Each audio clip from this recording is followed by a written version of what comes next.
Greetings, everyone. Dr. Brian Scott with you. We are continuing our insight to the end times, and this week we are studying the prophetic signs that Jesus told us about in Matthew chapter 24. The first session, yesterday, we looked at his first answer to the question, when will you come to set up your kingdom? When will the end be? And his answer was, don't let anyone deceive you. Deception is a horrible thing. It means you've strayed from the truth and you don't know that you have. You're deceived. So Jesus warns us of that 4 different times here in the Matthew 24 chapter. Now we read on in verse number 6. He says, in verse 6, he said, you'll hear of wars and rumors of wars. See that you're not troubled. Verse 7, nations are going to rise against nations and kingdoms against kingdoms. Well, let's focus on that for just a few minutes. He refers to 3 instances: wars, nations fighting against each other, and kingdoms fighting against each other. There's been a lot of war. We've lived in a constant state of war during my lifetime. We've had major wars, we've had mid-sized wars, we had minor skirmishes, we've had drug wars, we've had all kinds of conflict.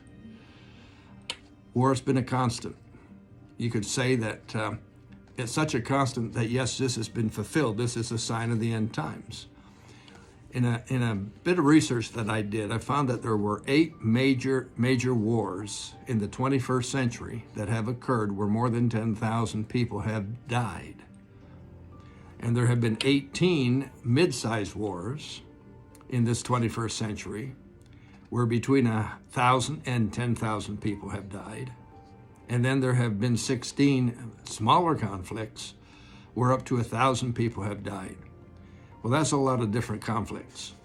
That's 8 and 18 and 16, 26, 36. That's about 44 different major conflicts. But at the same time, there was another piece of research I came across where it listed the wars by year from the year 2000 to 2022. And as I added those up, there's over 120 major conflicts. We've had major conflicts in this earth of ours as long as we've known. And Jesus said, this is a sign of the end times. Conflict, war, nation against nation. You look at the most recent one. I'm recording this in the month of April and in the year 2022. And we are in the midst of the 6th or 7th week of Russia invading the Ukraine. It's a crazy war. It's taking a lot of lives, a lot of damage. It's an amazing mess. Well, we've got wars everywhere, and we've got nations rising up. Asia, Europe, Africa, the Far East, they have been centers of war. Jesus said, take heed. They will come to pass. You can't do anything to stop them. They're signs of the end. We're getting closer and closer. I look forward to seeing you tomorrow. We have another great session for you. See you then. Bye for now.